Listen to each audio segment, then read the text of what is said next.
नारायणं नमस्कृत्य नरं चैव नरोत्तमं देवीं सुरवतीं पूजयामुदीरयेत् मूकं करोति वाचालं पङ्गुं लङ्घयते गिरिं यत्कृपातमहं वन्दे परमानन्दमाधवं यत्कृपातमहं वन्दे परमानन्दमाधवं विषजलाप्ययात व्याल राक्षसात् वर्षमारुतात वैदुतानलात् वृषमयात्वजात विश्वतो भयात् ऋषभते वयं रक्षिता मुहुः न खलु गोपिका नंदनो भवान अखिल देहिनाम अंतरात्मद्रुक विखन सार्थितो विश्वगुप्तये सख उदयवान सात्वतांकुले विरचिता भयं वृष्णिधुर्जते चरणमीयुषां संश्रुतेर्भयात्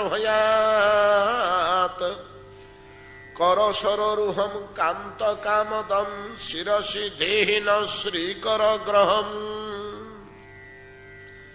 व्रजजनारतिहन वीरजोषितां निजजन स्मय ध्वंसन स्मित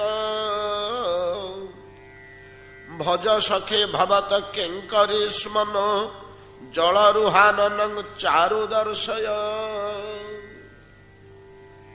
श्रील सुखदेव गोस्वामी अत्यंत विभोर कंठरे ब्रजांगना मानक मुखरु निर्गत होइथिबा रस प्रवाह परीक्षितଙ୍କ सम्मुखरे व्यक्त करुछन्ति रसग्राही सुखदेव गोस्वामी आमे कथा जानिचे ये सुखदेव गोस्वामी ये साधारण मुनि मात्र नुहंती साधक किंबा सिद्ध पुरुष भी नुहंती जपरि भगवान कौन सी साधना करी ये शक्ति पाई नाहंती भगवत शक्ति ताहा तांगर स्वभावगत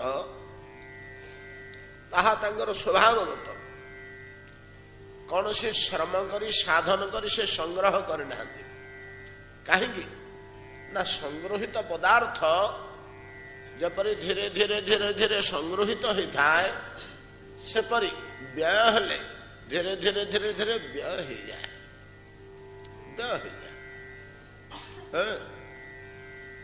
किंतु जहाँ स्वाभाविक अभ्यंतर स्वयं निर्गत होता है ताहा जेते व्यवहार हेले मध्य शेष हो जाए ना सरी जाए ना आमे देखू पर्वत गर्भरु प्रचुर जल निर्झरणी निर्गत है धीरे धीरे धीरे धीरे कमी आसे वर्षा दिने प्रचुर जल प्रवाह निर्झरणी झरे खरा दिन बेलू झरणार जल प्रवाह बहुत कमी जाए कहीं ना वृष्टिपात काल रे जहाँ संग्रहित हो पर्वत गर्भरे संचित थिला सुदीर्घ काल विनिर्गत से कमी आसुची खरा दिने खूब कम जल केतक झरणा पूरा सुखी जाए आउ किछि अल्प अल्प झरे कहीं ताहा संग्रहित जल किंतु सूर्यमंडलर अक्षय किरणमाला सूर्यंकर गोटे ना हूँ अंशुमाली कह जाए अंशुमाली अंशु कहले किरण किरणर माला किरणर माला कह जाए माला कहले अनेक गुड़ियर समाहार सेमती किरणटा गोटे पदार्थ नुहे अनेक गुड़ियर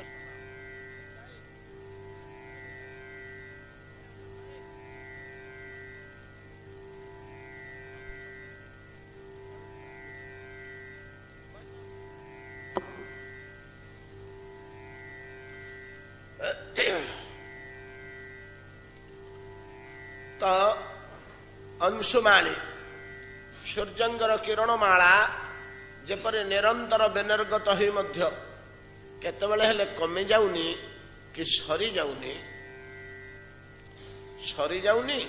कि कमी जाउनी सबले जदियो आमर साइंटिस्ट मैंने कहते 50 कोटी 50,000 कोटी वर्ष पर सूर्य अस्तमित हो तार किरण बाहर से अलग कथा किंतु आमर आखि देखा तो आम देखुचे सूर्य केवे हेले कमी नहीं ना तार किरण कमिगला भाई आम कौन समय अनुभव करनु शीत दिन माइल्ड हवा कथा खरा दिन प्रचंड हवा कथा ठीक हो तार कारण सूर्यर अभ्यंतर स्वाभाविक रीति तार किरणमाला बाहर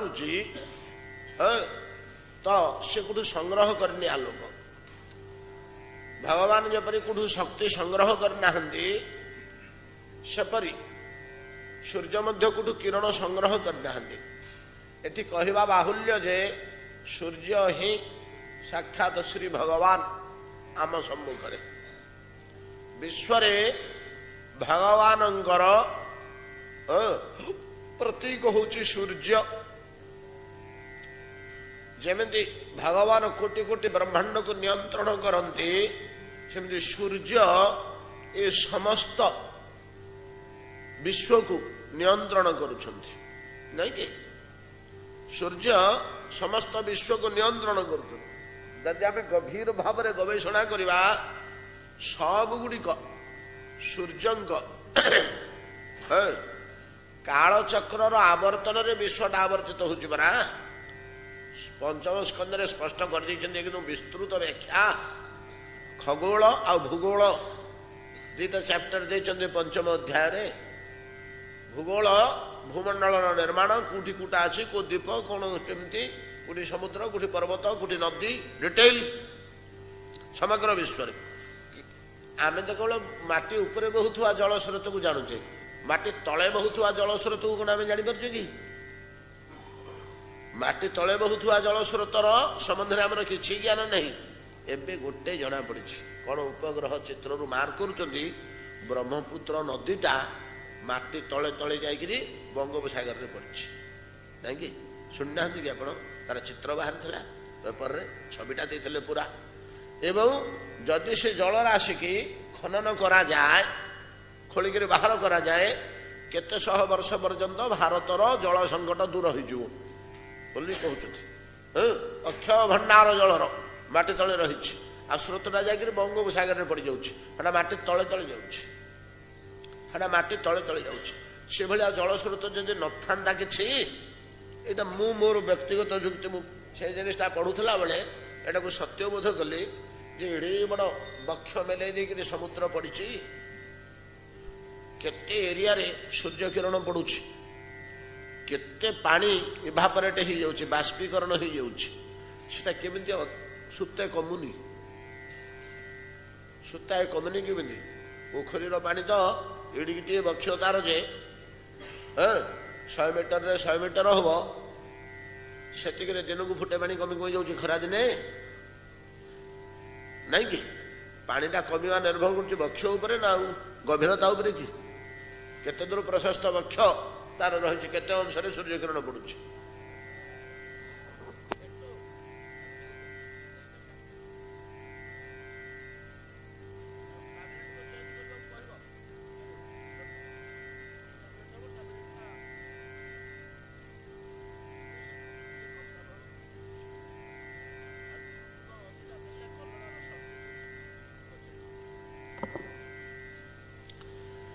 तो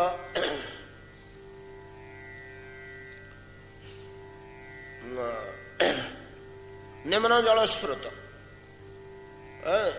से भाया जदि विश्वर केते गुड़े निम्न जल स्रोत न था समुद्र भितर को ताहले खरा दिने तार पानी निश्चय कमी जाता आम वैज्ञानिक माने गोटे से पाई ब्रह्मपुत्र बोली कहते भूल कली सरस्वती वेदरे सरस्वती बोलिक गोटे ना अच्छी गंगे च जमुने चैव सरस्वती आउ गंगा जमुना सरस्वती आमर मुख्य नदी बोली कह जाउची गंगा जमुना तो आम देखा पाचु ଅବିରଳ ଅବିରତ ଜଳଧାରା, କମ ନାହିଁ କି ବେଶୀ ନାହିଁ। ବର୍ଷା ଦିନେ ଯେମିତି ବନ୍ୟା, ଖରା ଦିନେ ସେମିତି ବନ୍ୟା। ବର୍ଷା ଦିନେ ବର୍ଷା ପୁଷ୍ଟ ତ, ଖରା ଦିନେ ତୁଷାର ପୁଷ୍ଟ, ତୁଷାର ତରଳିକିରି ଆସୁଛି। ତ ଏ ଯୋଉ ଅଭ୍ୟନ୍ତରର ଜଳରାଶି ସରସ୍ୱତୀ ନଦୀର ଭିତରେ ଭିତରେ ଚାଲିଛି ବୋଲି ଆମେ ଜାଣିବାକୁ ପାଉଛେ। ତାର ପୁରା ଛବିଟା ଦେଇଛନ୍ତି। ମଝିରେ ଗୋଟେ ଜାଗାରେ ତାର ହ୍ରଦଟେ ମଧ୍ୟ ରହିଛି। ସେ ହ୍ରଦରୁ ଜଳ ସଂଗ୍ରହ କରିବାକୁ କହୁଛନ୍ତି। କୋଉ ତଳେ ରହିଛି ସେ ପାଣିଟା କଣ ହଉଛି କି, ଉପରେ ଯେତେକ ବରଫ ତରଳିଲା ହିମାଳୟର, ସେଟା ଗଙ୍ଗା ଯମୁନା ଅନ୍ୟାନ୍ୟ ଝରଣାରେ ପଳେଇ ଆସିଲା। ବିଶେଷ କରି ଗଙ୍ଗା ଯମୁନା ସିନ୍ଧୁ ଏ ତିନିଟାରେ ପଳେଇ ଆସୁଛି। ସିନ୍ଧୁଟା ତ ପଳେଇଲା ସିଆଡେ, ଏବେ ଗଙ୍ଗା ଯମୁନାରେ ପଳେଇ ଆସୁଛି। ବାକି ଯେତିକି ଜଳ ମାଟିରେ ଭେଦି ଯାଉଛି, ମାଟି ଟାଣିବନି କି? ଆମର ପାଇଖାନାର ଶୋକୁ ପିଟି କଣ ଅଳ୍ପ ପାଣି ଟାଣୁଛି? ଏଠିକି ଟିକେ ଖୋଲା କରିକିରି ଆମେ ଆଉ ତମେ ହିମାଳୟର ବିସ୍ତାର ତୁଙ୍ଗ ଚୂଡା କେତେ ପାଣି ସେ ତଳକୁ ଟାଣୁ ନଥିବ। ସେ ପାଣି ଗୁଡାକ ମାଟି ତଳେ ତଳେ ଯାଇ ବାହାରୁଛି। ନିମ୍ନ ଜଳ ସ୍ରୋତ। ତ ନଦୀର ନିମ୍ନ ଜଳ ସ୍ରୋତ ସମ୍ବନ୍ଧରେ ଆମର ଶାସ୍ତ୍ର ମାନଙ୍କରେ ବହୁତ କଥା କୁହାଯାଇଛି। ଯାହା ହଉ ସେ ଲୁକାୟିତ ରହିଲା ଭଳିଆ ଫଲ୍ଗୁ ସମ୍ବନ୍ଧରେ ତ ପୌରାଣିକ କାହାଣୀ ଅଛି। ଏହି ପ୍ରକାର ରହିଲା ଭଳିଆ ଅଭ୍ୟନ୍ତରରେ ଲୁକାୟିତ ଭାବରେ ଅଜସ୍ର ସ୍ରୋତ ତ ସୂର୍ଯ୍ୟମଣ୍ଡଳ ଭିତରେ ରହିଛି। ଏ ସୂର୍ଯ୍ୟ ହଉଛନ୍ତି ଆମର ନିୟନ୍ତ୍ରକ, ପୃଥିବୀର ନିୟନ୍ତ୍ରକ। କାଳଚକ୍ରଟା ବୁଲୁଛି। ଗଙ୍ଗା ଅବତରଣରେ ବଡ ବଢିଆ କଥା ଅଛି ଆଜ୍ଞା ପଞ୍ଚମ ସ୍କନ୍ଧରେ। ଥରେ ସିଂହଦ୍ୱାରରେ ମୁଁ ସେଟା ଆଲୋଚନା କରିଥିଲି। ଏଇଟା ଟିକେ ପ୍ରିପେୟାର ହେଇକରି ଯାଇଥିଲି, ଦେଖିଥିଲି। ସେଟା ଗଦ୍ୟ ଆକାରରେ ଲେଖା ହେଇଛି, ସେଟା ଶ୍ଲୋକ ଆକାରରେ ନାହିଁ। ସେଣ୍ଟେନ୍ସ ବାକ୍ୟ ସବୁ ଗଦ୍ୟ ଆକାରରେ। ଗଙ୍ଗା ପ୍ରଥମେ ମେରୁ ପୃଷ୍ଠରେ ପଡୁଛି। ମେରୁ ପୃଷ୍ଠ ପଡିକି ସବୁତକ ମାଟି ଭିତରେ ବସି ଯାଉଛି। ମାଟି ଭିତରେ ବସିକି ସେ ଚାରି ଧାରା ହେଲା। ଚାରିଟା ଧାରା ମାଟି ତଳେ ତଳେ ଆସୁଛି। ଚାରିଟା ତାର ନାଁ ଅଛି। ପଦ୍ମା ଏମିତି କଣ କଣ ନାଁ ଅଛି। ତ ଜାହ୍ନବୀ ଯୋଉଟା ଆମର ଭାରତ ବର୍ଷ ଆଡକୁ ଆସୁଛି ସେ ହଉଛି ଜାହ୍ନବୀ। ସେ ଗଡି ଗଡି ଗଡି ଗଡି ଗଡି ଗଡି ଆସିକିରି ତ ମେରୁଠୁ ତଳେ ତଳେ ତଳେ ତଳେ ମାଟି ତଳେ ତଳେ ଆସି ହିମାଳୟଠି ଉଠି ବାହାରୁଛି। ହିମାଳୟଠି ସେ ପ୍ରକାଶ ପାଇଯାଉଛି। କାହିଁକି ହିମାଳୟଠି ପ୍ରକାଶ ପାଇଯାଉଛି ନା, ହିମାଳୟ ଶୁଷ୍କ କଠିନ ନିରସ ଓ ବିସ୍ତୀର୍ଣ୍ଣ ଅଞ୍ଚଳ ହେଇଥିବାରୁ, ହିମାଳୟ କିଛି କମ ଅଞ୍ଚଳ ନୁହଁ। 1500 ମାଇଲ ଲମ୍ବା, 500 ମାଇଲ ଚଉଡା। ଆମ ସମୟରେ ମାଇଲ ବ୍ୟବସ୍ଥା ଥିଲା ତ, ଭୂ ପଢିଲା ବେଳେ ମୋର ମନେ ଅଛି। 1500 ମାଇଲ ଲମ୍ବା ହିମାଳୟ ପର୍ବତମାଳା, 1500 ମାଇଲ ଲମ୍ବା, 500 ମାଇଲ ଚଉଡା। ଏଡେ ବଡ ବିସ୍ତୃତ ଅଞ୍ଚଳରେ ଶୁଷ୍କ ମରୁତୁଲ୍ୟ ପାଣି ଭିତରୁ ଟାଣିକିରି ଜଳ ଛାଡି ଦଉଛି ଉପରକୁ। ଉପରକୁ ଯୋଉ ଜଳଟା ଛାଡି ଦଉଛି ପାଣି ଭିତରୁ ଆଣି ସେଇ ସ୍ରୋତକୁ କେମିତି ତଳେ ତଳେ ବାହାରିଲା, ଆମର ମୁନି ଋଷି ମାନଙ୍କର ଗବେଷଣା ଦେଖନ୍ତୁ। ଚାରିଟାକ ଧାରା ତ ଗଙ୍ଗାର ତଳେ ତଳେ ଗଲା। ଆକାଶରୁ ଯୋଉ ଜଳଟା ଆସିଲା ସେଟା ମେରୁରେ ଭେଦିଲା। ମେରୁରେ ଭେଦିକି ତିନିଟାକ ଧାରା ଭୂମି ତଳେ ତଳେ ପଳେଇଲା। ପୂର୍ବ ପଶ୍ଚିମ ଦକ୍ଷିଣ ଉତ୍ତର ଚତୁର୍ଦିଗକୁ। ଦକ୍ଷିଣକୁ ଯୋଉ ଧାରାଟା ଆସିଲା ସେ ଆସୁଥିଲା ମାଟି ତଳେ ତଳେ, ହିମାଳୟଠି ପଦାକୁ ବାହାରି ପଡିଲା। କେମିତି ସିଷ୍ଟମରେ ବାହାରିଲା ନା, ବିସ୍ତୃତ ମାଳା ଭୂଗୋଳ ବିସ୍ତୃତ ବକ୍ଷ ହିମାଳୟର ମାଟି ତଳୁ ସେ ଜଳକୁ ଟାଣିକିରି ଉତ୍ତପ୍ତ ହୋଇ, ଉଚ୍ଚାରେ ଅଛି ତ ସୂର୍ଯ୍ୟକିରଣ ପାଉଛି, ଆଉ ପଥର ପଥର ଗୁଡାକ ହିଟ୍ ହେଇଯାଉଛି, ତାକୁ ସେ ଛାଡ଼ିଦେଲା ଆକାଶକୁ। ଅତି ଉଚ୍ଚରେ ଥିବାରୁ ଆକାଶରୁ ସେ ଆଉ କୁଆଡେ ନ ଯାଇ ସେଇଠି ମେଘ ଭଳିଆ ଘନୀଭୂତ ହୋଇ ଆଉ ଥରେ ସେ ଶିଖର ଆକାରରେ ବରଫ ହେଇକିରି ଜମା ହେଇଗଲା, ଗଡିକିରି ପଳେଇ ଆସିଲା। ଏଇ ପ୍ରଣାଳୀରେ ସେ ପାହାଡକୁ ବାହାରିଛି ଗଙ୍ଗା। ତାପରେ ଆମେ ତାକୁ ଗୋଟେ ପ୍ରକାଶ୍ୟ ଭାବରେ ପାଇଲେ। ପ୍ରକାଶ୍ୟ ଭାବରେ ପାଇଲେ ସେ ବଙ୍ଗୋପସାଗରରେ ଯାଇକିରି ପଡିଛି ଗଙ୍ଗା। ଏଇଟା କହୁଛନ୍ତି ଗଙ୍ଗା ବାହାରି ନଥାନ୍ତା ପୁଣି। ଗଙ୍ଗା ଭଗବାନଙ୍କର ଚରଣ ରଜଟି, ଚରଣ ଉଦକ। ଅବନେଜନ, ତା ନାଁ ହଉଛି ଅବନେଜନ। ଅବନେଜନ କହିଲେ ପାଦୁକା, ପାଦ ଧୌତ ଜଳ। ଭଗବାନଙ୍କର ଅବନେଜନ, ପାଦ ଧୌତ ଜଳ। ସେ ଜଳ କେମିତି ସୁଲଭ ହୁଅନ୍ତା? କେବଳ ଦୈବଭୂମି ଭାରତ ବର୍ଷରେ ସେଟା ସୁଲଭ ହଉଛି, ଯୋଉଠି ଭଗବାନଙ୍କର ଅବତାର ହୁଏ। ଯୋଉଠି ପିଲାଟିଏ ଜନ୍ମ ହେଲା ମାତ୍ରେ ସାତ୍ବିକ ସ୍ୱଭାବର, ଯୋଉଠି ଦାନଟା ହଉଛି ମୁଖ୍ୟ ଜିନିଷ, ଯୋଉଠି ସତ୍ୟ ହଉଛି ଅସ୍ତ୍ର, ଯୋଉଠି ଈଶ୍ୱର ପ୍ରାପ୍ତି ଓ ଈଶ୍ୱର ବିଶ୍ୱାସ ହଉଛି କର୍ତ୍ତବ୍ୟ, ଈଶ୍ୱର ଉପାସନା ହଉଛି କର୍ତ୍ତବ୍ୟ। ଅନେକ ଗୁଡେ କଥା କହିଛନ୍ତି ଆଜ୍ଞା ଭାରତବର୍ଷ ସମ୍ବନ୍ଧରେ। ସେତେବେଳେ ବିଶ୍ୱର ଯେତେବେଳେ ଚାରିଟା ଧାରା ମେରୁରୁ ଚାରିଆଡେ ଗଲା ବୋଲି ବର୍ଣ୍ଣନା କରିଛନ୍ତି ଏବଂ କୋଉ ଦେଶ ଦେଇକରି କିଏ କୋଉଠି ଯାଇକରି ବାହାରିଛି, ସମୁଦ୍ର ଭିତରେ ମାଟି ତଳେ ତଳେ ପଡିଛି, ସେମାନଙ୍କର ପୃଥିବୀ ସମ୍ବନ୍ଧରେ ଅନ୍ୟ କିଛି ଜ୍ଞାନ ନଥିଲା। ଏବେ ଆମେ କଣ ଅନୁଭବ କରୁଛେ? ଏବେ ଆମେ କଣ ଅନୁଭବ କରୁଛେ ଭାରତବର୍ଷ ସମ୍ବନ୍ଧରେ?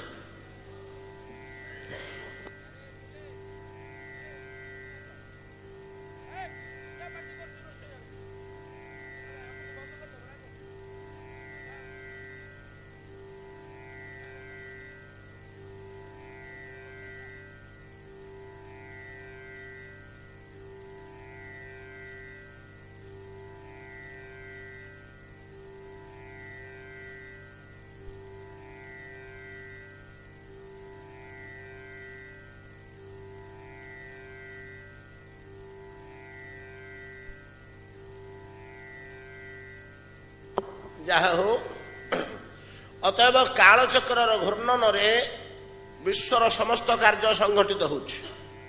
ଆମେ ନବଗ୍ରହ ବୋଲି କହୁଛେ, ନବଗ୍ରହ ନିୟନ୍ତ୍ରଣ କରୁଛନ୍ତି। ନବଗ୍ରହ କାହାର ଅଧୀନରେ ନିୟନ୍ତ୍ରଣ କରୁଛନ୍ତି? ୟାଙ୍କ ଭିତରେ ମୁଖ୍ୟ ଉପଗ୍ରହ କିଏ? ସୂର୍ଯ୍ୟ। ସୂର୍ଯ୍ୟ ହେଉଛନ୍ତି କାଳଚକ୍ରର କେନ୍ଦ୍ର, ମେରୁ ବର୍ଣ୍ଣନା ଅଛି। କାଳଚକ୍ରର କେନ୍ଦ୍ର, ନାଭି କେନ୍ଦ୍ର। ଅବଶ୍ୟ ନାଭି କେନ୍ଦ୍ରଟା ହଉଛି ଇଏ ବେରାଉ ଅଛ କି ନାଇଁ? ନାଭି ଚକ୍ରଟା ହଉଛି କି ମଣ୍ଡଳ ବୋଲେ ତାରକା ମଣ୍ଡଳ, ଶିଶୁମାର ମଣ୍ଡଳ, ଶିଶୁମାର ଚକ୍ର। ଶିଶୁମାର ଚକ୍ର ବୋଲି ଗୋଟେ ଚକ୍ର ଅଛି ମହାକାଶରେ, ସେଇଟା ହଉଛି ଏ କାଳଚକ୍ର ଘୂର୍ଣ୍ଣାୟମାନର ନାଭି କେନ୍ଦ୍ର। ତେବେ ସୂର୍ଯ୍ୟ ମଧ୍ୟ ଆମ ବିଶ୍ୱ ନିମନ୍ତେ ନାଭି କେନ୍ଦ୍ର। ଆଉ ସୂର୍ଯ୍ୟଙ୍କ ଚାରିପଟେ ପୃଥିବୀଟା ବୁଲୁଛି ବୋଲି ଗୋଟେ ନାଭି କେନ୍ଦ୍ର ହେଲା ନେଇକି ସେ।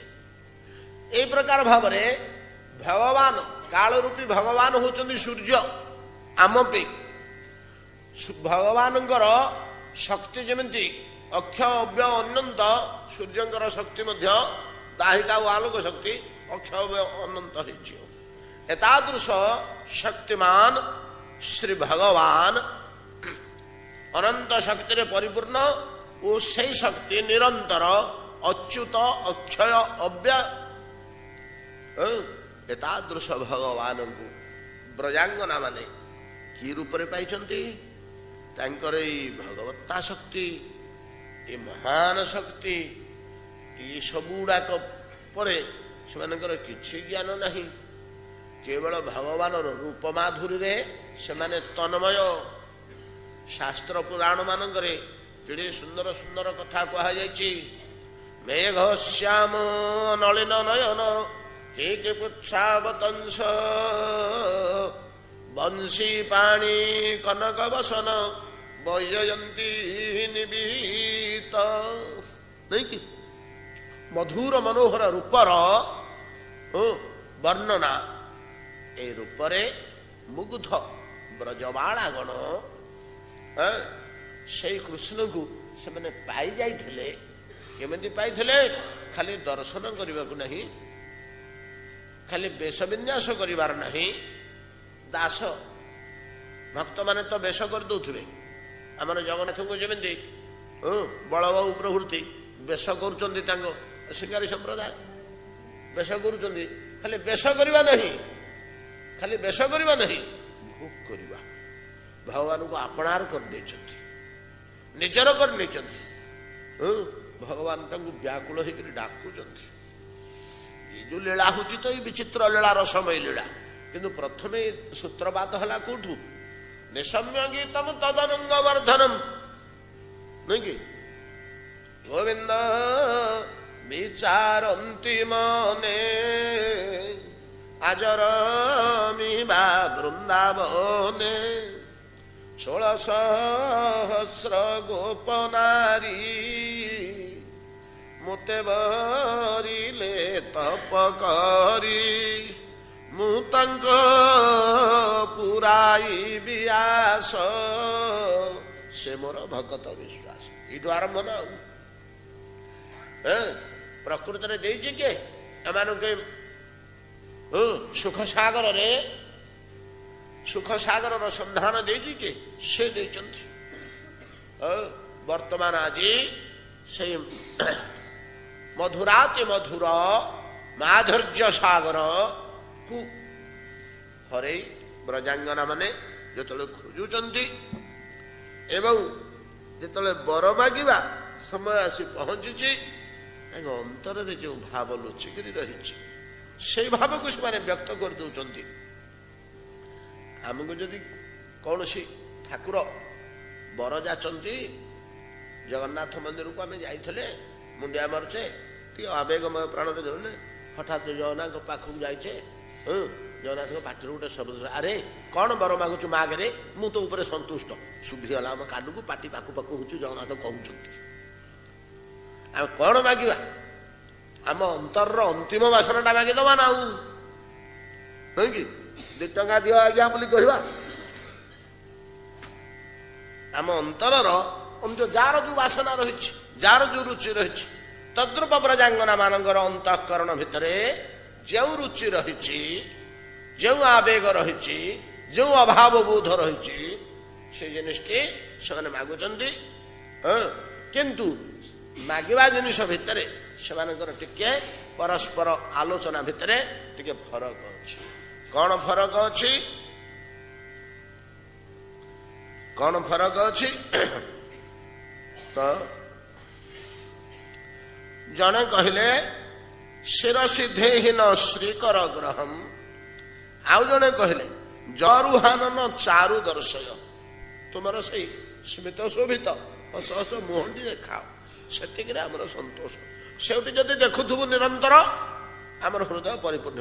ତୁମେ ହସୁଥିବ, ନାଇଁ କି? ଆମେ ଆଲୋଚନା କରିଛେ, ୟା ଭିତରେ କୃଷ୍ଣ ସୁଖ ନିହିତ ଅଛି। ତୁମର ହସ ହସ ମୁହଁ ଆମେ ସବୁବେଳେ ଦେଖୁଥିବୁ, ଅର୍ଥାତ୍ ତୁମେ ସୁଖରେ ବିଭୋର ହେଇକରି ଥିବ, ପରମ ସୁଖରେ ପରିପୂର୍ଣ୍ଣ ହେଇଥିବ। ଏଇଟା ଆମର ପ୍ରୟୋଜନ। ତୃତୀୟ ଶ୍ଲୋକରେ ଆଉ ଗୋଟେ ଗୋପୀ କହୁଛି, ରହ ରହ ନାଇଲ ସଖୀ, ଆଉ ଗୋଟେ ଭଲ ଜିନିଷ ମାଗିବା, ଆଉ ଗୋଟିଏ ଭଲ ଜିନିଷ ମାଗିବା। ପ୍ରଣତ ଦେହିନାଂ ପାପ କର୍ଷଣଂ ତୃଣଚରାନୁଗମ ଶ୍ରୀନିକେତନଂ ଫଣି ଫଣାର୍ପିତଂ ତେ ପଦାମ୍ବୁଜଂ କୁରୁଣୁ କୁଚେଷୁ ନଃ କୁରନ୍ତି ହୃତୁ ସ୍ୱୟଂ। କଣ କହୁଛନ୍ତି? ଶ୍ୟାମ ସୁନ୍ଦର, କୁରୁଣୁ କୁଚେଷୁ ନଃ ନଃ ଆମ୍ଭମାନଙ୍କର ବକ୍ଷୋଜରେ ତେ ପଦାମ୍ବୁଜಂ କୁରୁଣୁ ଅର୍ପଣ କରନ୍ତୁ ଏବଂ କୁରୁନ୍ଧି ହୁରୁତୁ ସ୍ୱୟଂ, କୁରୁନ୍ଧି ଛିନ୍ଦି ଛେଦନ କରନ୍ତୁ। କଣ ଛେଦନ କରିବେ? ହୃତୁ ସ୍ୱୟଂ। କାଲି ଆଲୋଚନା କରିছে ପଦଟି। ହୃଦୟରେ ଯିଏ ଶୟନ କରିଥାଏ। ଏଇ କଥାଟି କହିବା ପୂର୍ବରୁ ତାର ଉପକ୍ରମ ଆରମ୍ଭ କରି ବ୍ରଜାଙ୍ଗନା ମାନେ କହୁଛନ୍ତି, ପ୍ରଣତ ଦେହିନାଂ ପାପ କର୍ଷଣ। ଶ୍ୟାମ ସୁନ୍ଦର, ତୁମ ନିକଟରେ ଗୋଟିଏ ବଡ ଗୁଣ ରହିଛି। କଣ ଗୁଣ ରହିଛି?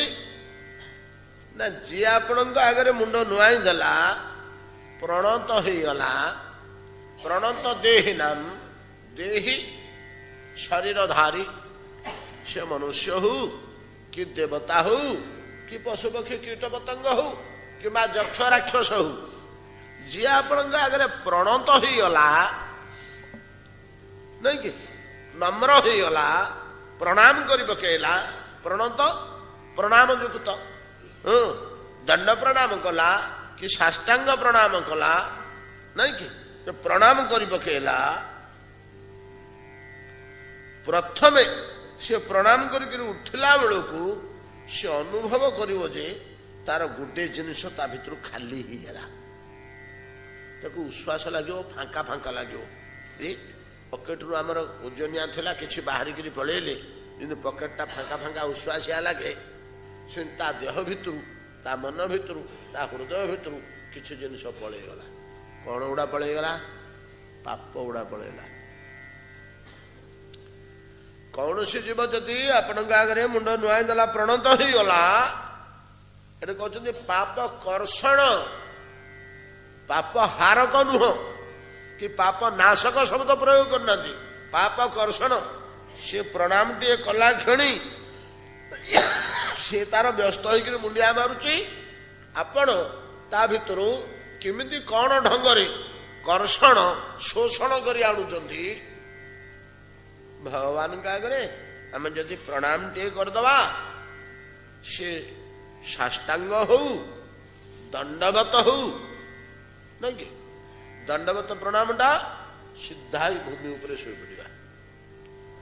ସାଷ୍ଟାଙ୍ଗ ପ୍ରଣାମରେ 8ଟି ଅଙ୍ଗ ଭୂସ୍ପର୍ଶ କରିଥିବ, 2 ପାଦ, 2 ଜଘନ, ବକ୍ଷ, କପାଳ, 2 ବାହୁ।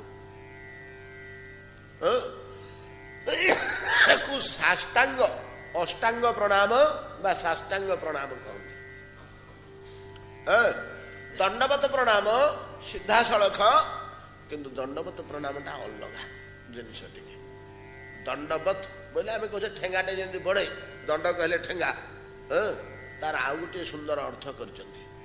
ତ ଦର୍ଶନ ମାତ୍ରେ ଏପରି ବିହଳିତ ହେଇଗଲା ଯେ ଦଣ୍ଡବତ କହିଲେ ଧୂଳି ଆଡ଼େଇ ଜନ୍ଦା ପିମ୍ପୁଡ଼ି ଅଛନ୍ତି ପରା, ସେଠୁ ଘୁଞ୍ଚେଇକିରି ଆଣ୍ଠୁ ପକେଇ ଝାଡ଼ି ଲୁଗାପଟା ଗାମୁଛା ଆଡ଼େଇକିରି ପରିବାର ନୁହଁ, ଦଣ୍ଡବତ ନୁହଁ।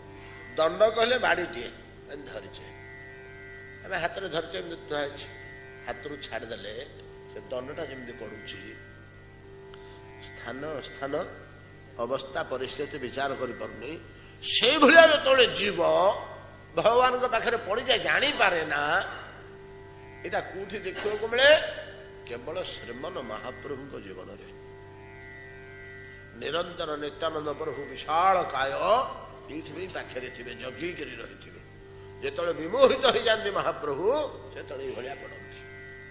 ଗୋଟିଏ ସ୍ଥାନରେ ଶିକ୍ଷା ଦେବାକୁ ଆସିଥିଲେ ତ ଭକ୍ତି କିଭଳିଆ ଜିନିଷ, ପ୍ରେମର ଶିକ୍ଷା ଦେବାକୁ ଆସିଛନ୍ତି, ପ୍ରେମଟା କେମିତି ଆଚରଣ କରିବାକୁ ହୁଏ ବର୍ଣ୍ଣନାରେ ଅଛି।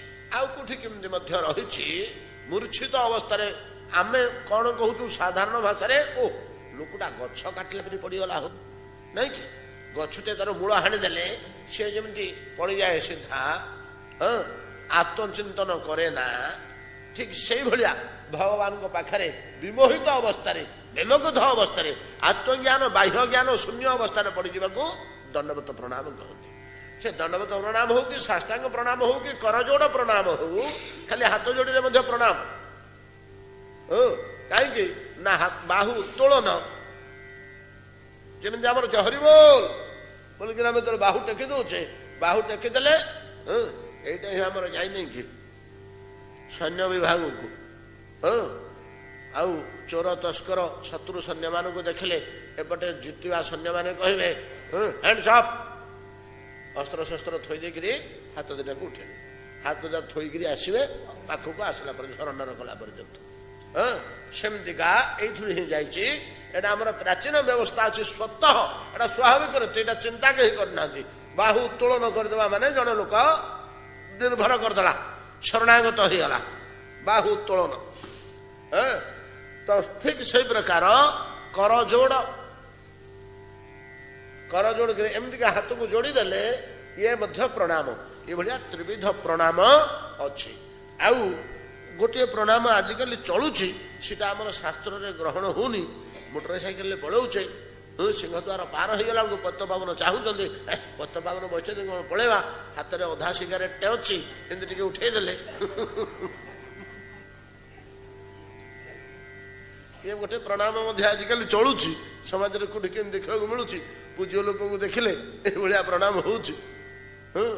ବର୍ତ୍ତମାନ ସେଇଟା ମଧ୍ୟ କମି ଆସିଲାଣି, ଖାଲି ମୁହଁରେ ରହିଗଲାଣି ସୀମିତ ହେଇ କେତେକ କ୍ଷେତ୍ରରେ। ଯାହା ହଉ ସଂସ୍କୃତିର ଏମିତିକା ଅବଲକ୍ଷୟ ହେଇଯାଉଛି। ଏ ତିନିଟାକ ପ୍ରଣାମରେ ସମ୍ପୂର୍ଣ୍ଣ ଭାବରେ ପାପ, ଏଠି ପାପ ବୋଲି କହୁଛନ୍ତି, ପାପ ସହ ବାପରୁ ହିଁ କଳମସ ଜାତ ହୁଏ ନା। ଅନ୍ତଃକରଣ ଭିତରେ ଆମର ଯୋଉ କଳମସ ଜାତ ହୁଏ, ହିଂସା ବିଦ୍ୱେଷ କୁଟିଳତା କ୍ରୋଧ ତ ଏସବୁ ଯୋଉ ଦୁର୍ଗୁଣ ଗୁଡାକ ଏଟା ପାପରୁ ନା ଆଉ ପାପ ଅଛି ବୋଲି ସେ କଳୁଷିତ କରି ରଖିଛି ଆଉ ମହିଳା ଜିନିଷଟେ ଅଛି ବୋଲି ତାର ଦୁର୍ଗନ୍ଧ ବାହାରୁଛି ଗୁଡାକ ଆଉ ଅନ୍ତଃଖଣ୍ଡା ଯଦି ସଫା ହେଇଯିବ ନିର୍ମଳ ହେଇଯିବ ତାହେଲେ ସେ ଲୋକର ତ ଆଉ ଏଗୁଡାକ ବାହାରିବନି ସବୁ ସୁଗନ୍ଧ ବାହାରିବ ଉଦାରତା କ୍ଷମାଶୀଳତା ସହନଶୀଳତା ଦାନ ନାଇଁ କି ମହତ୍ଵ ଗୁଣ ଉଦାର ଗୁଣ ଗୁଡ଼ିକ ସବୁ ବାହାରିବ ଅନ୍ତଃଖଣ୍ଡା ନିର୍ମଳ ହେଲେ ଯୋଉ ପାପ ପୂର୍ଣ୍ଣ ହୋଇ ରହିଛି ଟିକେ ଚିନ୍ତା କରନ୍ତୁ ଯେ ଯଦି ଆମେ ପ୍ରଣାମ ଟିକେ କରିଦେଲେ ଭଗବାନଙ୍କ ପାଖରେ ସେ ସାଷ୍ଟାଙ୍ଗ ହଉ ବା ଦଣ୍ଡବତ ହଉ ବା କରଯୋଡ଼ ହଉ ଯେକୌଣସି ବାବଦରେ ଯଦି ପ୍ରଣାମ ଟିକେ କରିଦେଲେ ମସ୍ତକ ଅବନତ କରି କରଯୋଡ଼ ପୂର୍ବକ ନିଶ୍ଚିତ ଭାବରେ ଭଗବାନ କିଛିଟା ପାପ ତା ଭିତରୁ ଟାଣି ନେଇଯାଉଛନ୍ତି ଟାଣି ନେଉଛନ୍ତି ଆମେ ଦବା ଦରକାର ନାହିଁ ସେ ନିଜେ ନେଇଯାଇଥିବେ ଏଇଟା ତାଙ୍କ ସ୍ୱଭାବ କେଉଁ ପ୍ରଭୁ ଇଏ କଣ କରୁଛନ୍ତି ନେଇକିରି ଗୁଡାକ ସବୁ କଣ କଣ କରୁଛନ୍ତି ସେ ଆମେ ଆଉ ତା ଭିତରେ ବସିବାନି ସମୟ ନାହିଁ ତ ଅନେକ ଖାଲି ଏତିକିରେ ନୁହେଁ ନାମ ଉଚ୍ଚାରଣରେ ପାପ ପଳେଇ ଯାଉଛି ତୀର୍ଥ ସ୍ନାନରେ ପାପ ପଳେଇ ଯାଉଛି ଅନେକ ଶତକର୍ମରେ ଭାଗବତ ଦର୍ଶନରେ ପାପ ପଳେଇ ଯାଉଛି ପ୍ରଦକ୍ଷିଣ ପ୍ରଭୃତିରେ ତେବେ ପ୍ରଣାମରେ ବେଶୀ ଯାଏ ଭଗବାନଙ୍କ ପାଖରେ ନମ୍ର ହୋଇଗଲେ ବେଶୀ ଯାଏ କେବଳ କରଯୋଡ଼ରେ କେତେ ପରିମାଣ ପାପ ଯାଏ ଜାଣନ୍ତି ଜଣେ ଭକ୍ତ ଆସିଲା ଆମର ଜଗନ୍ନାଥଙ୍କ ପାଖକୁ ଜଣେ ଭକ୍ତ ଆସିଲା ଆମର ଜଗନ୍ନାଥଙ୍କ ପାଖକୁ ପ୍ରଣତ ଅମୂଲ୍ୟ ତ ଭଗବାନ ଜଗନ୍ନାଥଙ୍କୁ ଯେତେବେଳେ ସେ ପ୍ରଣାମ କରୁଛି ହାତ ଯୋଡ଼ିକିରି କଣ କହୁଛି ଜାଣନ୍ତି ଗୋଟିଏ ଶ୍ଲୋକ କହିଛି ଗୋଟିଏ ଶ୍ଲୋକ କହିଛି ହାତ ଯୋଡ଼ିକିରି ତ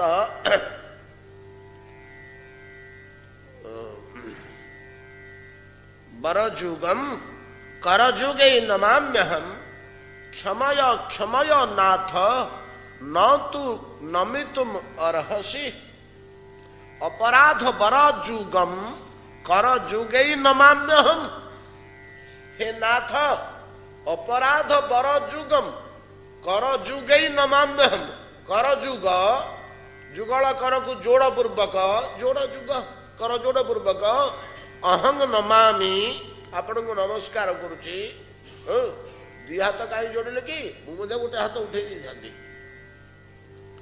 ଦି ହାତ ଯୋଡ଼ିକିରି କାହିଁ ପ୍ରଣାମ କରୁଛି କି ଅପରାଧ ବର ଯୁଗମ୍ ଯୋଡ଼ାଏ ବଡ ଅପରାଧ ମୋର ରହିଯାଇଛି ଯୋଡ଼ାଏ ମୋର ବଡ ଅପରାଧ ରହିଯାଇଛି ଯେଉଁ ଅପରାଧ ଯୋଗୁଁ ମୁଁ ଦୁଇ ହାତ ଯୋଡ଼ିକିରି ଆଜି ଦୁଇଟା ଅପରାଧ ଅଛି ତ ତେଣୁ ଦୁଇ ହାତ ଯୋଡ଼ରେ ଆପଣଙ୍କୁ ପ୍ରଣାମ କରୁଛି କ୍ଷମା କରିଦିଅ ପ୍ରଭୁ ମତେ ସେ ଅପରାଧ ଦୁଇଟାରୁ ଆରେ ଭକ୍ତ ଯୋଡ଼େ ଅପରାଧ ନା ହଁ ପ୍ରଭୁ ଜାଣିଛୁ ନା ହଁ ଆଜ୍ଞା ସ୍ପଷ୍ଟ କରି ଜାଣିଛୁ ମୋର ଯୋଡ଼େ ବଡ ଅପରାଧ ରହିଯାଇଛି କଣ କଣ କହିଲୁ ୟା ଗୋଟିଏ ବଡ ଅପରାଧ ହେଲା ଯୋଡ଼େ ବଡ ଅପରାଧରୁ ମୁଁ ଦୁଇ ହାତ ଯୋଡ଼ିକିରି ପ୍ରଣାମ କରୁଛି ଅପରାଧ ବର ଯୁଗମ୍ କର ଯୁଗେ ନମାମ୍ୟହಂ ଦିଟା ବଡ ଅପରାଧ ଭିତରୁ ଗୋଟିଏ ବଡ ଅପରାଧ ହେଲା ପ୍ରଭୁ ମୁଁ ଆଜି ପର୍ଯ୍ୟନ୍ତ ଆପଣଙ୍କୁ ପ୍ରଣାମ କରିନି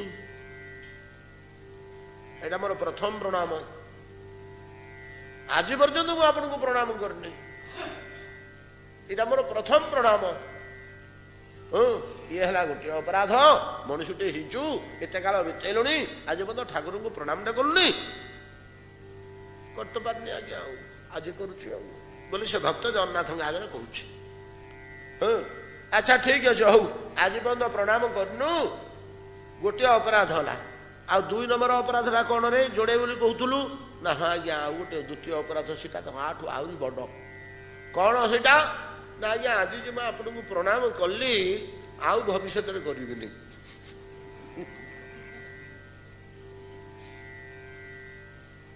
କାହିଁକି ଏମିତି କଣ ମୁଁ ହେଇଗଲି ଯେ ଆଉ ମତେ ମୁଣ୍ଡିଆ ମାରିବୁନି ପ୍ରଣାମ କରିବୁନି ମୁଁ ଅପ୍ରଣମ୍ୟ ଅପୂଜ୍ୟ ହେଇଗଲି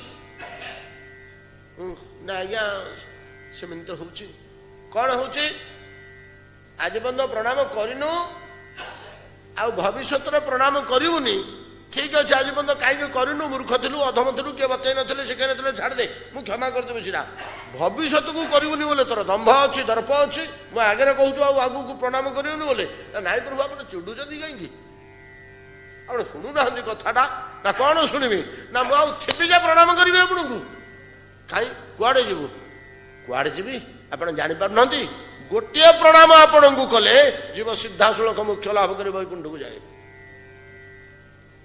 ମୋ ପ୍ରଣାମଟା ଯଦି ଠିକ ପ୍ରଣାମଟା ହବ ଆପଣଙ୍କ ପାଖରେ, ତାହେଲେ ମୁଁ ଆଜି ମର୍ତ୍ତ୍ୟରେ ଥିବି।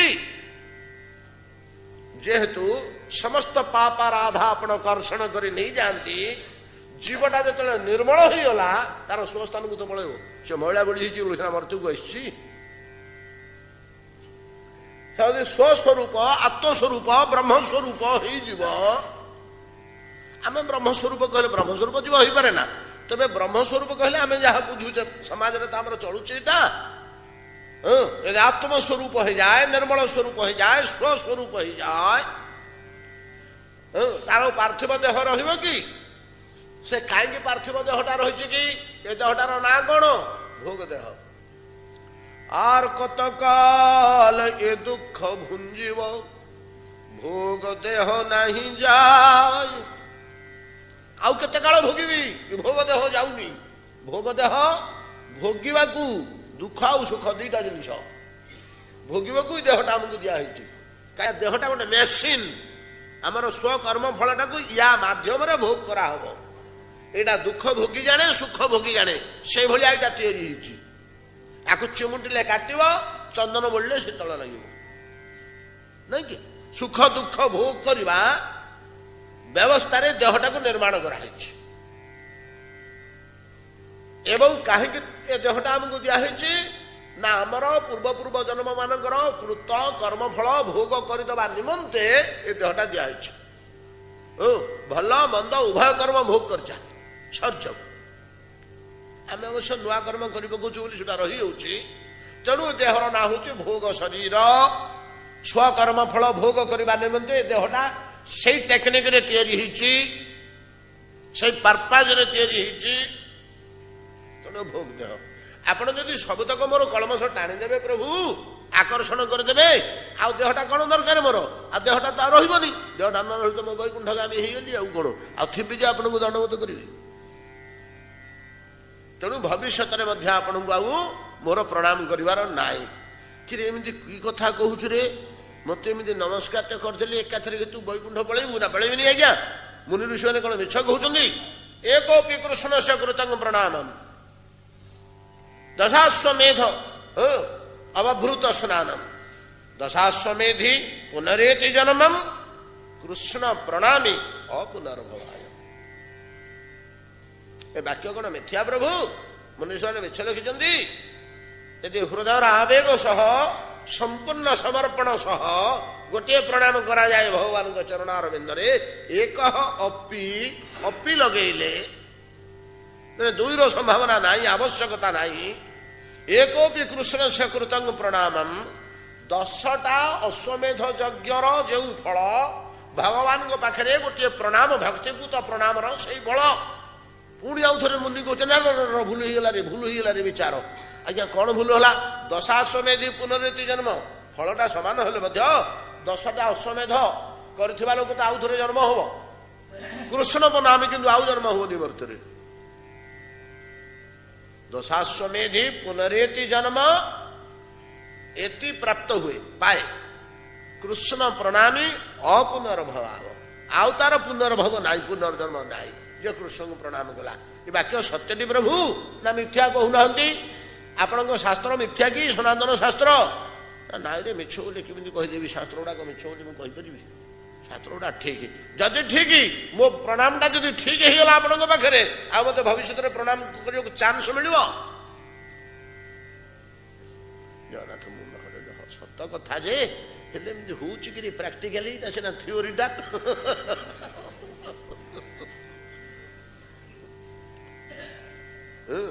ଏ ଥିଓରି କାହିଁକି ହବ? କରି ଜାଣିଲେ ଯିଏ କରି ଜାଣିବ ତା ପାଇଁ ପ୍ରାକ୍ଟିକାଲ। ଯିଏ ଖାଲି ବିଚାରିବ, ଠକିଦେବାକୁ ଚାହିଁବ, ତା ପାଇଁ ସିନା ଥିଓରି। ଯାହା ହଉ अपराध बर जुगम कर जुगे नमाम्यहम क्षमय क्षमय नाथ। दुईथर मुझे क्षमा चाहूँगी प्रभु। गोटे आज पर्यंत प्रणाम करी नाही बोली क्षमा प्रार्थना करुच्ची, आउ गोटे भविष्यत क्षमा प्रार्थना करी पारिबी नाही बोली, भविष्यत प्रणाम करी पारिबी नाही बोली क्षमा चाहूँगी, आउ प्रणाम करि पारिबिनी मो क्षमय क्षमय नाथ। महाप्रभु गोटे कथा मन पड़ुछि ना कौन, मु आज पर्यंत ये संसार में जो कष्ट पाऊली आज्ञा, जन्म मरण रोग व्याधि भोक शोष गाली निंदा अपमान केते दुख भोगुली, आज उद्धार होगली।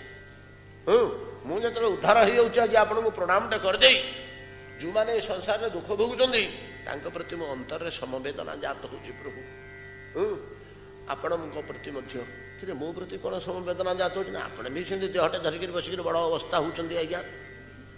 जगन्नाथ को कहूँ भक्त मु कौन अवस्था हूँ रे ना आम मुझे आज पर्यटन दुखटा को दुख भाया जापी, जीव ज्ञान पण देख दुख को मणे महासुख, सेमती आपण सी अवस्था हो ना देहटे है माया संसार को आसिक दुख गुड़ा को आपण सुख सुख बोली भावुं सीना, ना खाली दुख पाँच आज्ञा। जगन्नाथ कहले कौन दुख पाँच बतैलु मत, जन्म होती मरुंच सुधर होची आपणकर रोग होची औषध खाऊं ऑपरेशन होती नहीं कि पंडा सेवक मैंने किए केतले गाड़ी दौरान खाया देले तो देले नहले नहीं, किए देले मुठे खाइबे नहले आपण निजे आनी खाई परिबेनी, केते प्रकार कष्ट पाउछन। हला कौन तू कहूचु जे नहीं तू कष्ट गुड़ा पाइक आज्ञा कलबल होती एठी, मुझे आपण को प्रणाम टे करदेली निष्पाप हो गली। वर्तमान वैकुंठ पार्षद शुद्ध सिद्ध मूर्ति आउ भगवान को भक्तुरा बड़ सेना आज्ञा कम नहीं, मु आपन को प्रणाम टे कर दी आपन को बड़ हो जाइए, आपण जब मत गोटे प्रणाम कर दियंते बोले सांग हित पलाते गोड़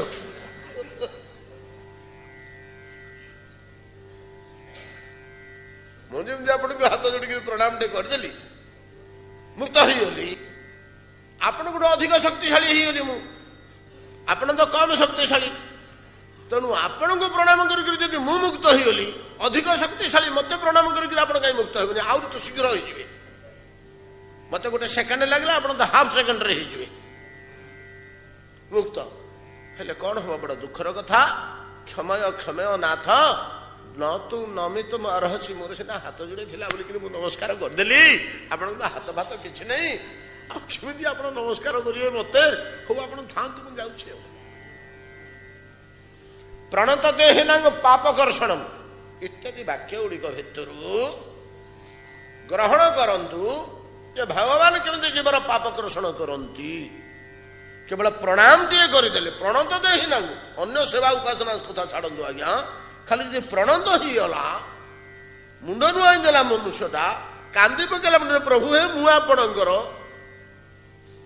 राम कहते परा जो विभीषण को लेकर पहुंचेले बांधिकी विभीषण तड़ा खाई लंका आसते हनुमान प्रभृति नहीं पहुंचले आज्ञा गोटे बड़ विजय होती आज ना कौन हो ना राजार भाईटा को बांधि देचु।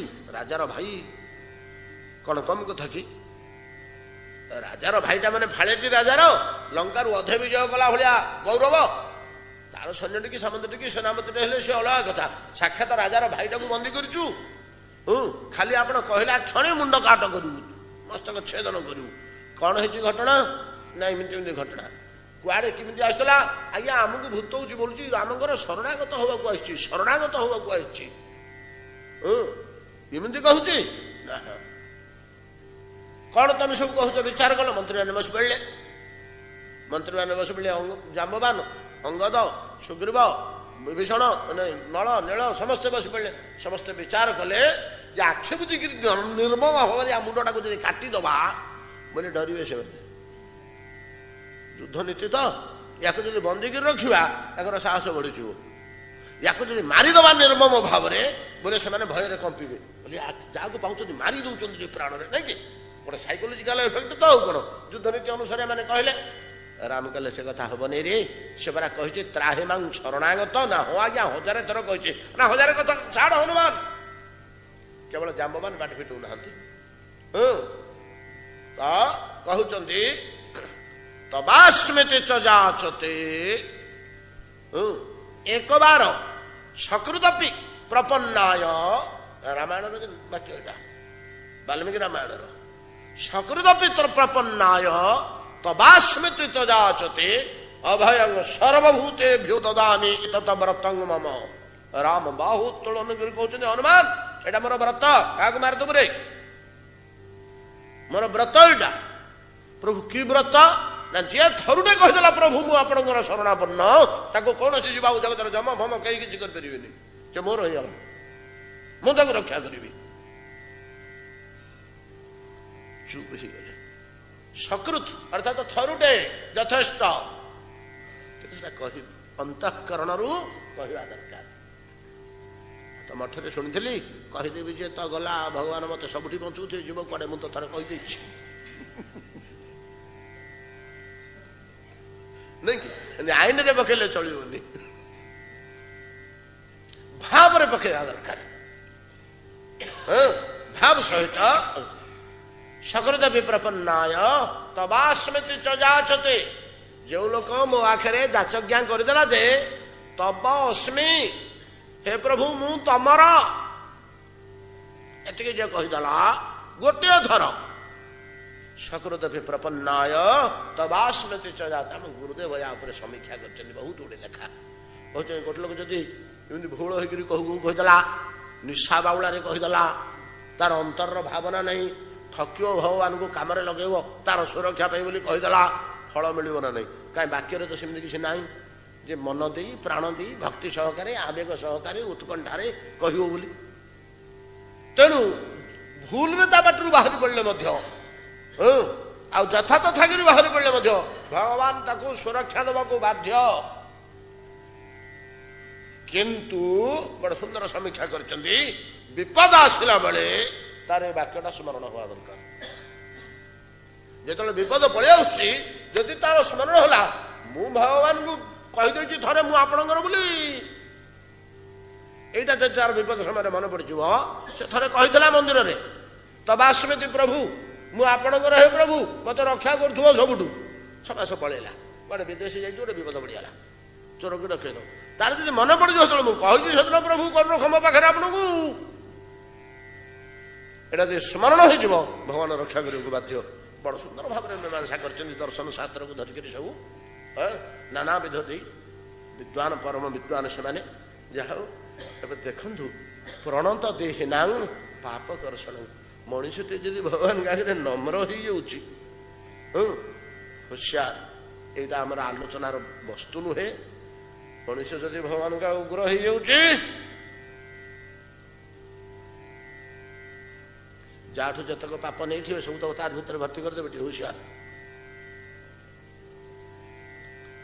जमती प्रणत देहिना पाप नाशन प्रणत हो सब तक पाप नहीं जाऊँगी जदि जगन्नाथ ठिया होकर प्रणत अवस्था न होकर आम उग्र अवस्था पड़ी आस उल्टा जदि होगला आम आचरणटा ताले कौन करेंगे प्रणत मान जतक पाप संग्रह कर आकर्षण कर सब तक भर्ती करदे भितर जा धरिक बहुता कोटि कोटि जन्म धरी क्षिपामि अजस्रान अशुभान आसुरी स्वेव जोनिषु